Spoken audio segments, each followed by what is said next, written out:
There's nothing better than hearing a group of people laugh in a room. Comedy is entertainment at the end of the day. So a lot of times what people don't see, especially with the Netflix specials, what you're seeing on Netflix is a very polished version of jokes that have been tried hundreds and hundreds of times with hundreds of different audience members. Hey, welcome to the Behind the Frames podcast. This is a podcast where we talk about content, creativity, and entrepreneurship. Today we're joined by Ronald Hae. Ronald Hae is a full-time high school teacher in accounting and business. He's also a stand-up comic, and he's also the host of the Teachers Hotline. This episode, me and Ronald talk about the story of how Ronald started the Teachers Hotline in COVID. We talked about teaching and understanding how to make better career decisions, and we also talked about his journey in stand-up comics. Welcome to my conversation with Ronald.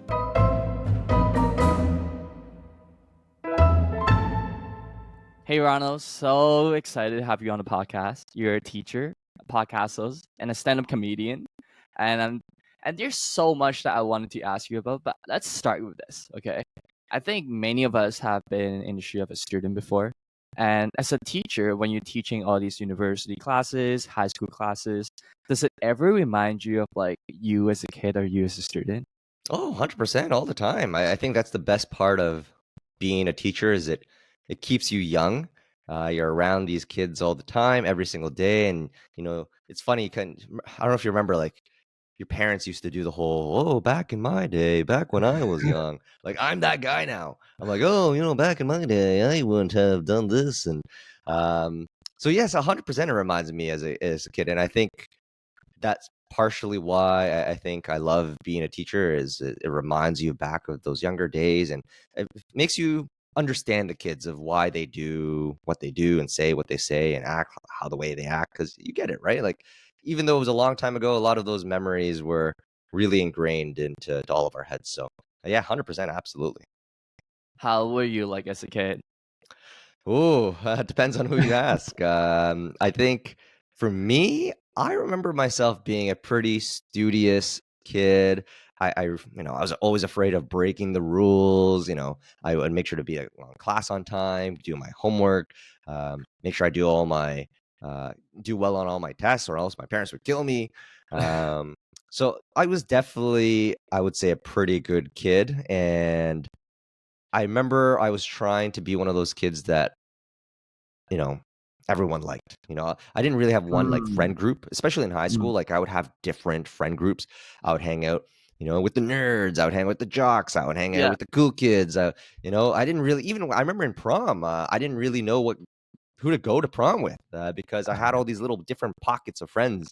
And that was kind of just me. I was like this little chameleon in high school. But I don't know, that also was fun for me because I didn't stick with a couple of people, and I got to meet a lot of people in my high school, which was like 500 kids in grade 12. Wow, that's a big school. Yeah, it was a big school. It was like 2,000 people at the time. Nice. And like that kind of reminds me of like the terminology called like floater. It's like when you're like a floater in school, you Yes. basically just like float around from like one group and to the other. Yeah. And it's like it gives you a lot of perspectives because it makes you a very like versatile person. Like you can like put yourself into the shoes of like the athletic group, or like the studious group, or like the nerd group, the anime group, or like the gaming group, or something like that. Yeah, I 100% agree. And honestly, like, I wouldn't have changed any of it because it allowed me to talk to different people, and I wouldn't have changed a thing. It was so much fun. I loved high school, and I think that's partially why I ended up becoming a high school teacher.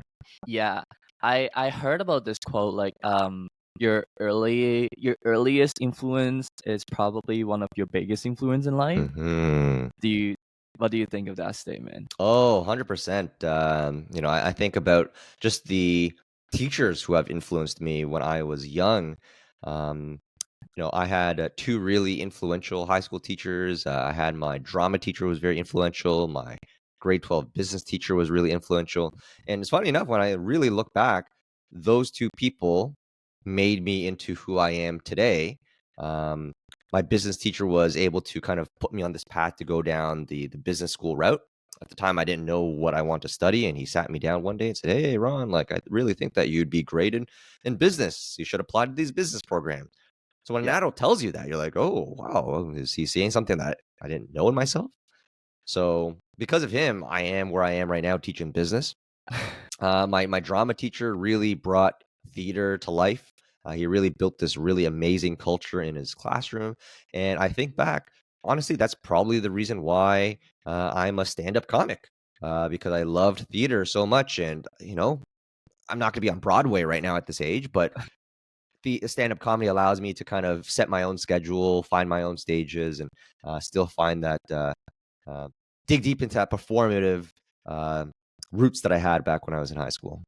That's awesome. And now you're on the other side of the table. You are the teacher. Like you're Yeah. teaching hundreds of students, just about accounting, just about business, just about drama and like Hmm. life in general, right? So I think that's like so beautiful if you think about Oh, thank you very much. Yeah, it's weird. It's the old Spider-Man quote, with great power comes great responsibility. it. So I always try to remember that, and try to remember that things I say and do in front of the classroom has a lot of weight to it, and I try not to Mhm. take that lightly. And sometimes you kind of forget just from the day-to-day banter with the kids, but so I got to be very, very careful with what I say, because I realize that it has a lot of lasting impacts on kids.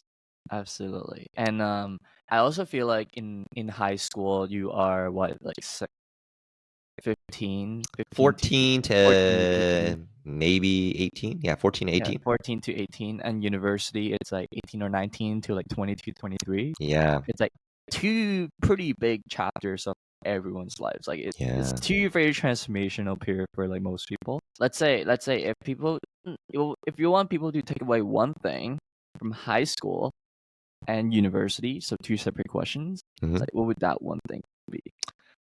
As a student, I would say high school is really all about uh, finding out who you are as a person. It's the self-discovery period.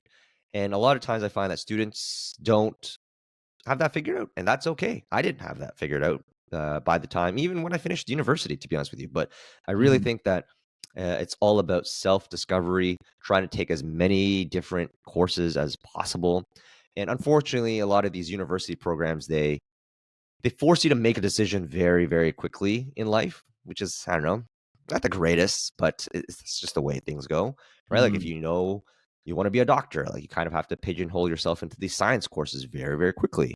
If you Mhm. want to take be an engineer, you got to take all these STEM courses very, very quickly. So it doesn't allow you to self-discover. I find, whereas I was lucky enough that when I applied to business school, I think the only prerequisites were math, English, and in fact, they don't even care if you took any business courses. So it gave me a chance to take courses like law and physics and drama and gym, and I could take a wide range of things, and allowed me to discover myself. So um, if kids can't do it at that age because of the prerequisite courses they need to take, I encourage them to figure things out outside of the classroom, right? Whether it's co-curriculars, after-school programming, part-time job. I really think that age is all about figuring out who you are as a person, and what you like, what you're good at, what you're not good at, and Mhm. to really focus on the things that you are great at and the things that you love. That would kind Mhm. of be my key takeaway there. I see, I see. To And answer your second question about university, I think university now, this is first of all, I think every student should move off campus and move out of their parents' home. Obviously, I know some people, financial reasons won't allow them to do so, but if you have the opportunity to do so, yeah, I think everyone should move away from home, because I think this stage of your life now is not just about figuring out what you like and what you dislike. I think this is now all about um, figuring out how to just like live on your own, how to be an adult, how to step away from your parents' house. And also socially as well. I felt like socially I developed a lot in university, because you're going off into this brand new world that you don't know a single person in, and now you're forced to make brand new friends. You're going to either parties or situations that you're like, oh, okay, like we didn't have this in high school. So there's a lot of self restraint as well. So I feel like there's a lot of social development in university that we forget. yeah, like like I just graduated from university this past April, so this is still pretty fresh to me. But I feel like the the the best moments or like the best learning moments from universities are often from these like social moments, Mm. not necessarily that happen within classes. But I do think like university does give you like a pretty good like ground for all these like extracurricular opportunities, to volunteer, to work, to find internships, and that all play a huge role in your overall time in university, right? So Yeah, I agree. You're kind of at this cusp of essentially being an adult, and it's hard. There's that transition period that's just awkward and weird, and there's even like I remember applying for jobs and learning how to interview and talking to real adults. That was scary, and there's that period of just learning how to do that. mm, So, the way I kind of see it is in high school, it's all about figuring out yourself through academics, what you like, what you don't like, and now obviously there's a big social component as well. But I find that gets multiplied by like 100-fold by the time you get to university because you're still trying to figure out all those things. Things just seem a little bit more real now as you're getting closer to the end and trying to jump into the real world. mm-hmm.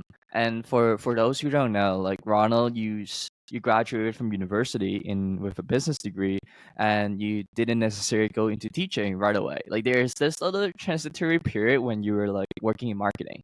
Like you were Yeah, marketing for chocolate brands. How was yeah. that? It was great. Honestly, I wouldn't have traded it for the world. I worked for Cadbury slash Kraft at the time. And this is kind of what I was alluding to about trying to figure out what you like and what you dislike and what you're good at. And I learned very quickly that, I just didn't like the whole corporate world. It just wasn't my thing, sitting at a desk 9 to 5. But at the end of the day, like, I don't know how I would have figured that out without actually doing that Yeah. job. Like I did an internship, I did for 4 months, but I don't know, 4 months wasn't really long enough for me to kind of figure it out. Do you recall a moment when you were like, okay, like sat down in a chair after a work, after a long day, and you were like, okay, like I think I this might not be for me. Like let me explore something like theater related, teacher related stuff. Like do you recall a moment like that? Yeah, it was very quick actually. It didn't take too long, honestly. I don't know, I can't remember the moment, but I remember within 2 months I was like, this something seems off here. I don't know if this is for me. And you know what? Maybe if I gave it more time, who knows? Things could have changed. Um, I always wonder that. I'm like, maybe did I give up on the whole corporate world a little bit too quickly? But I try not to think about it because I'm super happy with where I am in my career right now. That it doesn't bother me. If I was not happy, then I'd do a lot of what if, what if. But honestly, I'm super happy. But I remember it was 2 months in, and the only reason I remember that was because applications for Teachers College was coming out and due around October/November, and I remember I had to get my applications in. So I thought to myself, you know what? I know it's a little early, but I'm going to submit my application to go back to Teachers College, and I'll find out in April if I get accepted. So it doesn't hurt to submit, and this will be a future problem and decision for me to make Right, later. right. So that's kind of how I remember, like, oh, okay, yes. I remember very quickly, I'm like, I need to get out of here. Does it have to do with the White Sox? Oh, the White Sox. Wait, how do you know about that story? I saw it from other people's podcasts, and it was super funny. Oh, wow. Look, man, you've done your research. Good for you, man. Holy smokes. I'm super impressed actually that you remember that story. Yeah, I guess for the people that didn't, I don't know, doesn't know what Alex is talking about, um, I learned very quickly not to wear white socks in a corporate setting. I actually learned this two ways. Number one, in grade 12, I picked up my prom date in white socks. And the dad was like, whoa, you're not taking my daughter out in white socks. And then I guess that was not enough to embarrass me to ingrain in my head to not wear white socks. So I went to, during my internship, I went to work in white socks. And then my boss was like, what the hell are you doing, man? And then, yeah, they were all making fun of me at the office. But now I remember, don't ever wear white socks. And I tell all my students that as well. You could wear White Sox to those comedy stand-up shows, and Yeah, you that's wear like a white pro. socks to Good Life Gym, but Yeah. that's all that's you can do with white socks. So you were about 2 months, 3 months into work, and these and teachers' college applications were out, and you were just like, like if something feels off, might as well just apply. If I got in, that's a decision to worry about later. Then I think things happened pretty well at the end, and you got accepted. You left your job to work in Teachers College. Like, how was that transition like? Like any surprises of like what your expectation of being a teacher versus like what actually feels like being a teacher? Oh yeah, I guess so for sure. There's always big different expectations. I think the first thing I realized was when I went to Teachers College and when I had my first classroom, I immediately knew I made the right decision. I think that's the first takeaway. I feel like there's a lot Mm, of decisions we make in life. Um, Sometimes we're on the fence. We're like, ah, should we have done this? I'm not sure, and you're always second guessing. This was one of those. There was no second guessing. Like I knew deep down in my heart this was the right thing, and I think that was a big relief and weight off my shoulder. But in terms, I guess, to answer your question more specifically about, was there anything I thought was different? No, like I knew what I was getting myself into, um, but it took a long time for me to figure out how to be a good teacher, if that makes sense. My expectations weren't really that off, but in terms of learning how to be a good teacher, in my mind, I thought it'd be very, very quick. I'm like, oh yeah, I'm a good public speaker, and I'm great with kids, but no, there's a lot more to it than just that. It took me a long, long time to get to where I am, and I think right now I could confidently say, yeah, I'm a very, very good teacher, and there's still lots of things I think I can learn.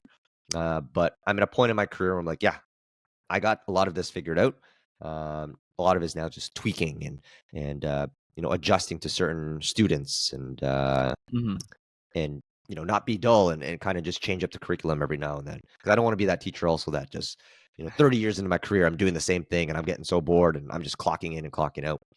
But yeah, no, that's kind of I don't know. I hope I answered your question there. Yeah, that answered my question because I feel like a lot of us have been initiated as a student, and we kind of think we know what being a teacher feels like, but I don't think we actually have a great concept of what being a teacher actually feels like. Yeah. What do you think? Oh, 100%. Just because you're a student, it doesn't mean you kind of know what it takes to be a teacher. There's a lot of things in the background that you don't realize that teachers do. A lot of hats that we have to wear. Like as a teacher, I am a coach. I've coached badminton. I've coached volleyball. And this spring, I'm going to be coaching ultimate frisbee. Um, I'm also obviously a classroom teacher. Um, I'm also what we have something called the advisor program at my school. So I'm also an advisor at my school. I have to learn how to deal with parents. I have to deal with my colleagues. There's a lot of different hats that I have to wear at the school. And that doesn't even cover boarding. Some teachers have to live in house and live on campus. They're essentially almost like a parent or a guardian. Yep, And then you see these kids the next day and they're your students all of a sudden. So I think that's what makes the job so challenging is, one second you're their accounting teacher and next second you could be their parent all of a sudden. And I think that's that tricky balance of, at least at my school, I'm sure a lot of other schools too, that you have to kind of find in that. I don't know, as a student, you realize that. I see, and I think that that's a good segue to the Teachers Hotline, which is the podcast that you started, like because like there are so many areas of what being a teacher looks like. It's very different or very misunderstood by a lot of people, whether if it's like the pensions, their union, salary negotiations, or progressions as a career, or like dealing with teachers, dealing with colleagues, dealing with students, dealing with parents. It's a whole different ball. I wanted to ask sort of like, okay, like you started as a teacher. At the very beginning, you started at Ivy as a 1220 prop, and then you started teaching in high school. When did you decide you wanted to do a podcast called the Teachers Hotline, and what was the story behind it? Yeah, it started during the pandemic, because honestly, there was no inspirational story. I was just super bored, if I'm being honest with you. All the shows were all shut down during the pandemic. I couldn't go on stage anymore. And at the time, we didn't know how long this thing was going to last for. It felt like it was going to be forever. Mm-hmm. So I thought to myself, you know what? I need something to stimulate my creative side of my brain. So I thought, you know what? Let's just see what happens with this whole podcasting thing.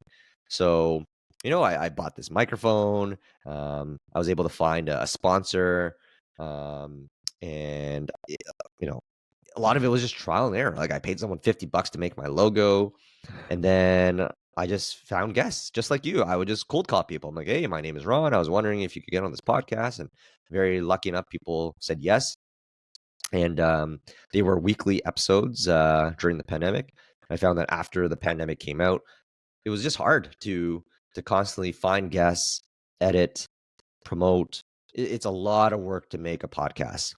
And a lot of times people have a team to do this, but this is just me, probably just like you right now, right? It's just solo. You're doing all this. You're doing the promoting. You're doing the posting. You're doing the editing. You're doing the interviewing. You're doing all the research. So I found that it was just not sustainable once we kind of came out of the pandemic. So I did it bi-weekly, and now I'm taking a little bit of a break to kind of focus on more of my stand-up comedy and my job.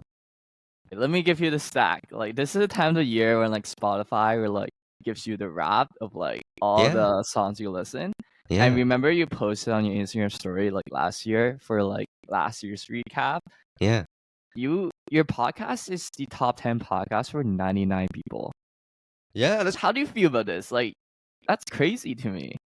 Yeah, like it's one of those things where I'm like, really, my podcast is the top podcast for like 99 people. It's kind of real. I'm sure it's a small number in the grand scheme of things to some of the bigger podcasts, but for me as a nobody, like to have 99 people out there in the world, like, yeah, this is like the best podcast in the world. This is all I listen to. It's like, oh wow, that's kind of neat. So yeah, the one thing I'll say about stand-up about podcasting is you don't really get to see I don't know, people's reactions. There's no instant feedback. You kind of just record it, you put it on the internet, and you're like, all right, we'll see who listens to this. That's the one thing I don't like about podcasting that I find I love about stand-up is you do the jokes and people tell you in milliseconds whether they like it or not through laughter, right? Whereas this, I'm like, I have no idea. I look at the download numbers and even the downloads, right? People could download your episodes but not actually listen to it, but they could download. And okay, like maybe we can talk about like more on the comedy side because that's like really the bread and butter. Like the whole idea of you being inspired by a drama teacher and took drama like through high school, and you kind of live this like parallel lives. Like on a day you would be teaching, you would be doing all this podcast, or even working in marketing for chocolate brands. But you have been doing stand-up comedy not after COVID. You've been doing stand-up comedy the entire time, Yeah. right? So I'm really curious, like, why stand-up comedy? Oh, that's a good question. I like stand-up comedy for several reasons. Number one, I get to work on my own. I've always been I don't work well with groups, to be honest with you. I've learned that, I don't know at what age, but I don't work well with groups. I like to make my own decisions. I like to just do my own thing. So as a result of that, it makes it easy to set my own schedule for stand-up, right? If it was like an improv team, like now I got to get all my buddies, be like, hey, are you free on Saturday to do the show? So I like that, number one. Number two, there's nothing better than hearing a group of people laugh in a room and knowing that you're responsible for someone leaving that night having a good time. It's this very addictive feeling. So I absolutely love that as well. And number three, I just love the community as well. The stand-up we're not very understood people, and only comedians really understand comedians, I find. So I find the community, and we call it the hang after the show. A lot of times the hang after the show is the best part. You get to hang with the other comics. You talk about your set. You talk about what worked, what doesn't work, and all your upcoming shows. So I love the community aspect as well with stand-up. I see. Do you remember like your very first like comedy Oh show? yeah, Like no one how forgets did their that first go? show. No one forgets. I'm sure it was garbage, but it was at the time. I guess it was good for where I was at the beginning. Mm, Um, I mm. had I took a class at Second City, downtown Toronto, and at the end of the class, we had our what we call like a graduation show, where we got to invite 5 of our friends and family members to come out, and we performed on the Second City stage. And I remember doing very well. I remember my teacher said, "Hey, you're incredible. Like, do you want to be our headliner for the night?" I was like, "Oh wow, I'm the headliner." So that right there, I was so honored, and I did well. But our teacher said, "You know Mm. what? Everyone's gonna do well because these are your friends and family coming to support you."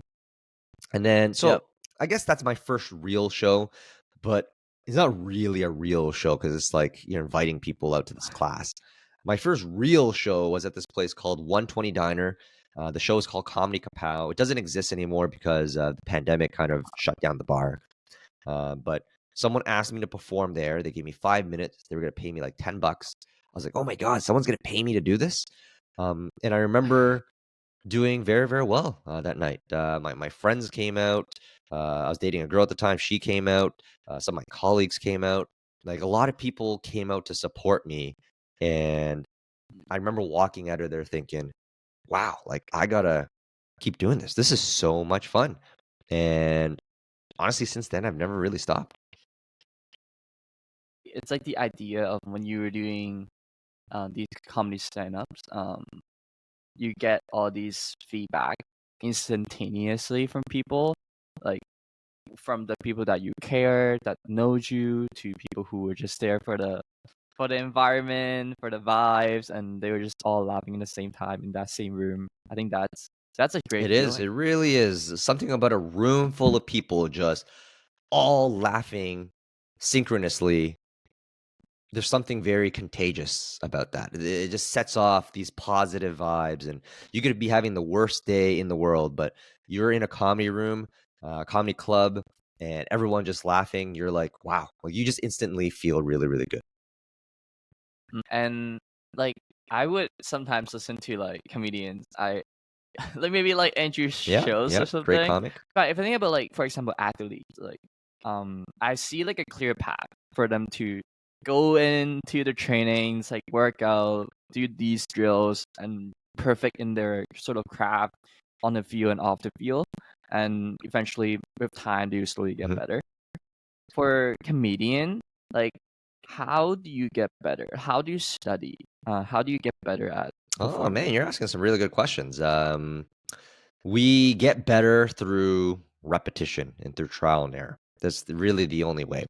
You know, if you think about it, let's say a musician, you stay at home, you practice the piano, you practice your singing, you practice whatever your guitar. You don't need an audience for that, right? Even if you think about an athlete, right? You go to the gym, right? You go shoot some hoops, right? You take 100 free throws, right? You take Mm, 100 cracks in the cage if you're a baseball player. Like you don't need people to get better. Whereas as a stand-up comic, I need an audience in order to get better because I need that feedback. So a lot of times, what people don't see, especially with the Netflix specials, um, are what you're seeing on Netflix is a very polished version of jokes that have been tried hundreds and hundreds of times with hundreds of different audience members. What people don't see is the hard work that goes in behind it. You just see someone, oh my God, like Dave Chappelle's a genius, Chris Rock's a genius. Like, oh my God, how are they so funny? But they had to bomb 100 times on stage for them to put up a special like that. So for someone like me, if I'm writing a brand new joke, I have to go to like the worst open mics possible with like 5 people and just try that joke out. And if I get a smile, if I get a chuckle, I'm like, okay, all right, there's something mm, there. And then I go back and I mm, rewrite it, and then I try with another audience, hopefully a little bit bigger. And if it gets a bigger laugh, I'm like, okay, I'm getting closer, I'm getting closer.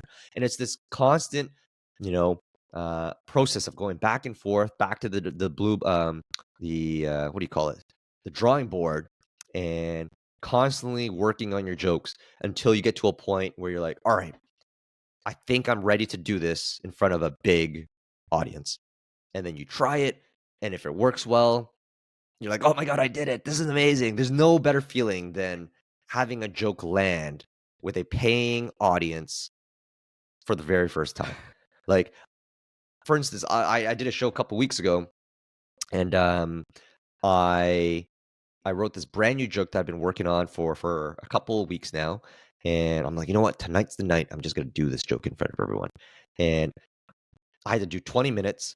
I didn't even care about the other 20 minutes. It was just this one joke that I was super nervous about because I put in so much work into this, and it worked. There were a couple parts that didn't work. I'm like, okay, now I have the feedback. I can go back and edit. But for the most part, I was very happy with how the delivery of the joke went. Like how do you come up with these sets? I write my jokes through personal experiences. I find it very challenging to write jokes about like, hey, what's the deal with airplane food? Like there are some comics that are really, really good at that, right? They'll take and we call that like observational humor. Jerry Seinfeld's Right. probably the most popular guy that does that. I find it just very difficult to write those jokes because they're not at least personal to me.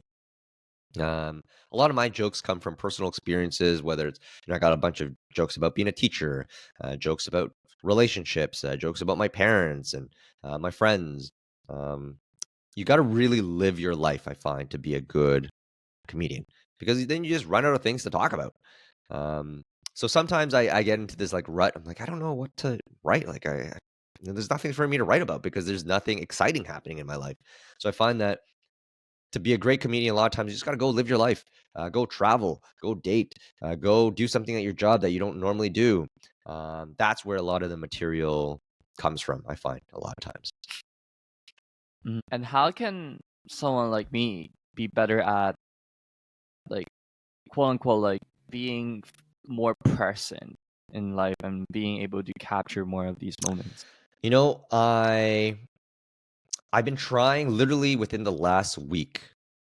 I kind of like told myself I'm gonna try to live more in the present.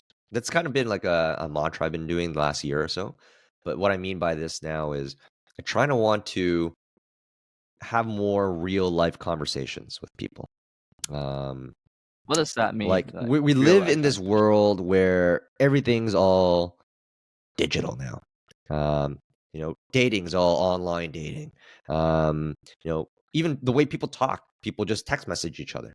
I don't even know who calls each other anymore. Like I still call a lot of my friends and they'll call me because we grew up in this era of like calling each other, right? We didn't have cell phones when we were kids. Mhm. So like if I want to talk to my buddy Brian, I have to call his home, be like, "Hi, Mr. De Silva, like I was wondering if I could talk to Brian, please." And you got to have this little conversation with the parents first. So I think because we grew up in that era, we still kind of do that. Whereas I find that, I don't know, people don't call each other anymore. It's all text message, Snapchat, DMs. And so even I'm starting to kind of move towards that. So I try to stay in my roots. I'm like, you know what? I want to talk to people in real life, whether it's in the elevator, whether it's someone at the bar, someone after a show, someone at the grocery store. And it's a skill. It's an unused muscle because when you don't use it, you get afraid. You're afraid of rejection, right? That's the fear at the end of the day. Who the hell is this stranger talking to me? Like, or why is this person asking me out? Why is this person? What type of agenda does this person have? So I feel like right now I'm trying to talk to people more in real life, which might sound like, oh, it's easy for a comedian to do, but no, it's not easy. It's a whole different ballgame. On stage is a persona. Everything off stage it's real life. So that's something I'm trying to do, I'd say, and I think everyone should really be focusing on doing. I think that's a interesting way to narrate it. Like when you say it's very different between on stage and off stage. Like on stage, like maybe let me ask this question: like, who is Ronald on stage and who is Ronald off stage? Oh, very good question. Wow. I would say me on stage is a very exaggerated, extreme version of myself, which people don't realize. I've learned, which in a way I kind of take as a compliment. I'll tell you a story. I dated this girl during this year, and she's never been to a stand-up comedy show before, and she came to see one of my shows for the very first time, and she was like, I guess in a way, like, I don't want to say, yeah, she was not impressed, right? Because I was saying things like on stage, like, "Oh, I hate my job as a teacher," like, "Oh my God, these stupid kids," and yada yada yada. But that's me acting, right? Like, I obviously love my job. I've been doing this for 12 years now. I wouldn't be doing this if I didn't love it. And anyone who knows me personally knows, I love these kids. I love my job.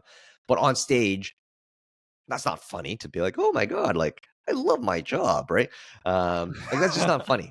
So you kind of have to be an actor on stage, and that's what it is. That's what stand up is. It's acting. Um, and she legitimately thought, I was like, "Oh my God, like I don't want to date a guy that hates being a teacher," because she was a teacher as well. Um, and then we got into this little bit of argument, and I told her, I'm like, "Hey, by the way, like that was just me acting on stage. I don't know if you realize that." And the reason why I say I take it as a compliment is because I'm like, clearly I did a good enough job to convince you that was my real me, because that's really what you're trying to do as a stand-up comic, is try to be your most authentic self out there. So she believed it, but it took a little bit of convincing afterwards to be like, that wasn't me on stage. And eventually I don't know if she figured it out or not, but There are obviously some element of truth to themselves on the screen, because like if they weren't being authentic, then I say exaggerated. It's a good word to use, because it's not like yeah. false. It's just like you try to zoom into certain parts of certain traits of Mhm. yourself. That is entertaining, Yeah. right? But that might not be necessarily like the representative of who you are as a Yeah. person. That you have to recognize, like between like you being on set and like you as a person, like outside of Yeah. that, like And I comedy world or think something. it's people need to realize comedy is entertainment at the end of the day. It's no different than a musical, it's no different than a movie. It's all entertainment. I think the only difference between this entertainment is live. It's one person talking into a microphone. And I find that if you're not used to seeing a comedy show, you believe everything that they say on stage is their personal beliefs, and I'm sure some of it is personal beliefs, but like I said, like, a lot of it's exaggerated, right? You're trying to entertain the crowd, and people get so upset at jokes, like, "Oh my God, I can't believe you said that at jokes." But then why do people not get upset when they see a movie and a serial killer is just stabbing a whole family to death? I'm like, that is worse than someone telling a joke on stage. Yet people are like, "Oh my God, I love this movie where the whole family got murdered." But like, no, that's entertainment as well. Like if I played a character, if I was a murderer on a Netflix TV show, you wouldn't be like, "Oh, Ron, are you really a murderer?" I'm like, no, I'm not a murderer. I got paid to pretend to be one. And I think that's what people need to realize. What you see on stage is also acting. It's just a different form of acting. And I don't know if people see that. Um, because a lot of these pro comics that you see on stage, they're really good at what they do. They're really good actors. They're really good performers. So they make you believe that's who they are. And speaking of acting, like congrats on the first TIFF film Oh, that you were thank part you. of. Thank you so much. And you were acting as Uncle Yes, Kenny, I I think. was. Yes, I was. And how did that even come to place? Like you have been doing stand up comedy, like how did you get involved in sort of the acting, the film thing? It was during the pandemic where I decided to get myself an agent. Um, and it was this agent that my agency called Ignite Artists, and they're out of BC, British Columbia. They send me roles all the time, and I got to send in audition tapes, and they sent me this one tape. I don't know, 2 years ago now, a year ago. And honestly, I was like, at the time, I was like, all right, it's a small short film. They didn't tell you where they're gonna submit it to, and in fact, they asked me to speak Mandarin, which I don't even speak Mandarin, so I had to like learn how to say things like "Happy Birthday" and stuff in Mandarin. Um, so I was like, I'm not gonna get this role. Like, I don't speak the language. Like, how the hell am I gonna do this? But I guess I fooled them enough. I guess my Mandarin on screen was good enough for this role. Um, and they picked me. So I was like, this is great. So we went to this restaurant in Mississauga, which is ironically enough a restaurant that I go to every Sunday with my parents. So even the staff were like, "What are you doing here? You're a movie star now?" I'm like, "Yeah, I'm Mr. Big Shot." Um, so we shot the film. At the time, they didn't really tell us where this is gonna show up. And then when I was in Japan this past August, I got a Instagram post that I was tagged in that said, "Hey, by the way, this movie is going to be in TIFF. Get your tickets now." And I was like, "What? This is going to be on TIFF? This is crazy." Um, so I ended up going to the premiere. I saw the movie on screen. I saw my name go through the credits. It was wild. It was just so mind-boggling to see myself being on a movie theater. This was shown at Scotiabank Theater, downtown Toronto. I never thought in a million years I would be on a movie screen. It was a short film. It was 9 minutes, but it was still really, really cool to see. And I think that was like a bucket list item for me when I was a high school kid, when I was at 14, 15 years old. That's awesome. Like, how is that something you want to explore further, or do you want to just go back to and focus on stand-up comedy? I think it'd be cool, but the thing I think with movies and TV shows is it takes a lot of time. Like, you know, whereas this, I think they shot it during the summer. Things like commercials, it just takes one day to shoot. Whereas movies and all that stuff, a lot of times you got to book off, especially bigger roles, like blocks of time. And I don't know if I have the ability to do that as a high school teacher. Like I have a full-time job, right? Like I don't want this to kind of interfere with what I do for a living that actually pays the bills. So I think it'd be cool. Like if the right opportunity came, let's say during the summer, I would totally do it. But during the school year, it's a little bit tough to do. And so even right now, I actually told my agent, I'm like, you know what, let's put a pause into any auditions I do, just because I feel really overwhelmed right now with my schoolwork. And I had a lot of big shows coming up as well for stand up. I just want to focus on those two things rather than podcasting, acting, and I don't want to spread myself too thin. I think you mentioned earlier about like being on the screen at Scotiabank Arena was like a bucket list item. It's a dream come true for the 14, 15-year-old like Ronald. Like, do you think do you make decisions based on like okay. Like I think there's this meta principle where like you wanted to achieve you don't want to disappoint like what your younger self believes. Do you think like that? What do you think? I don't want to disappoint the younger me. That's very interesting. I never really thought about it that way. I don't know it's about me disappointing the younger me, because I think people change, people grow up, people, evolve, right? Like when I was a kid, I want to be an astronaut. I want to be a baseball player. I'm not trying to be a baseball player now just to satisfy the younger me. So I want to say the simple answer is no.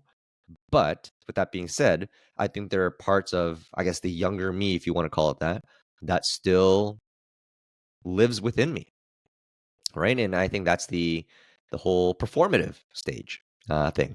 And I think that's why I love stand up. I love being in front of a classroom. I like being in front of an audience, right? And I don't think that's changed since I was in high school. So it's not necessarily about me trying to satisfy my goals as a kid, but more that these were things I've always enjoyed, and I still enjoy it now as an adult. Therefore, Let me wrap this up with a few cliche Sure. questions. Like, where do you what is like the vision that you have for yourself in the next 2 Ooh, years? in the next couple years, this sounds very cheesy, but yeah, I want to find a partner. I want to find someone to spend the rest of my life with. I want to start a family. Like that's really important to me. Yeah, I would definitely say that's a priority. In terms of my career, I'm very happy with where I am right now. So whatever opportunities the school gives me, I'm always open to that. Whether it's teaching new courses, leadership roles. In terms of stand-up, I just want to keep getting better. Some of my goals have always been, try to make it onto the Just for Laughs Montreal Festival, Halifax Comedy Festival, Winnipeg Comedy Festival. There's a lot of, I guess, goals that have been not achieved in my stand-up career, which is still pretty young at 7 years. So there's a lot of things I would love to do in that front. In terms of like the movies and the acting and the the commercial stuff, I don't know if I have necessarily any goals. Like that's kind of more of a a side hustle for me. Right time, right Yeah, right place. time, right place. If something happens, that's great. If nothing happens, I don't know if I'd be super upset about it. Um, but I would say you're right. Like stand up is kind of my bread and butter. That's the thing I really, really want to be good at and known for. Um, and so yeah, those are some of my personal goals, my teaching goals, and my stand up goals. I see. How do you like to wind down from like, let's say, a busy day, a hectic day? Yeah, honestly, I'm one of those guys. I just love to come home certain days and just, you know, hopefully I got leftovers ready in the fridge so I don't have to make dinner. I'll throw on a Netflix TV show. I'll scroll through my phone, scroll through my laptop, and just do nothing. Even the gym, like gym, some people are like, oh, that's the way I wind down. For me, it's like it's work. I'm like, oh God, I gotta go to the gym today. So even if I don't have to go to the gym that day, that would be great. So there's, Mm, I'd say for me, I love staying busy, but there are certain days I just need to do nothing. And even today, as we're recording this podcast, I got nothing on my agenda. I'm like, that's great. I love it. I'm so excited about that. that's awesome. And last thing, what's the best compliment that you've gotten from someone? Oh, best compliment. Oh man, that's really hard. I don't know if I'm gonna be able to give you an answer for. You can give multiple. You can give multiple if you want. Yeah, as a stand-up comic, and I think it kind of depends on the type of compliments. As a stand-up comic, you know, I find that some of the best compliments comes from your peers a lot of times, right? I'll have audience member come up all the time like, "Hey, right, that was great set. That's awesome. That's really funny." But it's the ones that come from your peers because they really get what goes on behind the scenes and the work that gets put into it. And sometimes I'll have comics that will like recite my jokes. Like, "Oh, Ron, like I love that joke that you talk about the sweater and the way you do this, this, and this." And I was like, "Oh my God, like that's so nice that you remember that." They're like, "Oh, how can I forget that? That's like one of the funniest jokes I've ever heard." Those are the compliments that really, really mean the most to me. And they happen every so often. And those are the ones that really stick with me. As a teacher, That's all. again, this is a more generic answer here, but I think some of the best compliments um, they come at the end of the year or after the students graduate. Like for instance, I was just at a show on Friday, and a couple of my former students surprised me at the show, and they said, "Mr. Hay, um, we're doing really really well right now in school. We got like a 95 on our accounting exam, and it's because of you and because of the prep that you made us do that we didn't notice at the time, but now we realize, wow, we are so ahead of everyone else and we have you to thank for it." And that to me, I was like, oh my God, like that means so much to me because at the time they hate their lives. They're like, oh my God, I hate Mr. Hay. This sucks. Why are we doing this course? And it's that afterwards they realize, oh yes, the light bulb goes off. I find those are a lot of times my favorite compliments. That's awesome. And it's like when they recognize like the tough love Yes. after like the tough times. It's like they come back to you and be like, look, oh, like Mr. Hay, like it was because of you, like we were able to accomplish like this much that we hated our time with you at the time, but They, now they like see it now like afterwards. now like everything, yeah, now they can see it Yeah. afterwards. All right. I'd like to ask, like, for those who are tuning in, like if you have to give them a challenge, um, just anything that have to do with creativity, with teaching, any actionable items that they can do. Um, do you have any sort of challenge to talk about? Yeah. I challenge people to go chase that thing, whatever that might be. For me, it was stand up, and put yourself in these uncomfortable situations and just go for it. I remember listening to this podcast years and years ago, and it really had, I can't remember what it was, but the whole premise of the episode was just to say yes. If you're ever on the fence, just say yes. And for me, I was always afraid about trying stand up. I knew I wanted to do it as a kid, but I was afraid to do it. I didn't know how to start it. So I'm like, you know what? I'm going to take a class. Podcasting. I'm like, I don't know if this is going to be good or not. I don't know where this is going to go. But I said, you know what? Yes, I'm going to go and try this. Um, whether it's asking someone out on a date, you're like, oh, I'm so nervous, I'm going to get rejected. Who cares? Just go say yes and just go ask them out on a date. Whatever it might be, whatever your thing is, I think it's important to just say yes, give it a go. If it fails, who cares? You go try again. And I think so many people are so afraid of getting rejected by whatever this might be or failure. And even for me, as I say, it's hard. Like a lot of times I got to psych myself up to do this stuff. But you got to remember, like, what's the worst that can happen? Really, someone says no, right? You're just kind of start with where you began at the to start with. But best case scenario, for me, for instance, now I have stand-up comedy in my life.